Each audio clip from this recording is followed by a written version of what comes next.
Case height માં 4 ઉમેરો એટલે 64 થાય.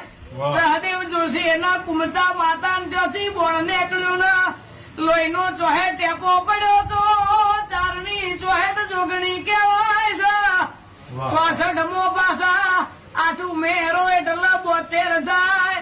એ એક વાર જહુ બોલે ને 72 પેઢી ના તારે તો રોમપુરા મો બેહણું લાગે ને 72 મો પાછા 8 ઉમેરો એટલે 80 થાય.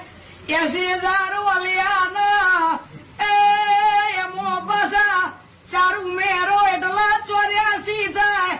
84 લાખ જન્મારે પાછો મળે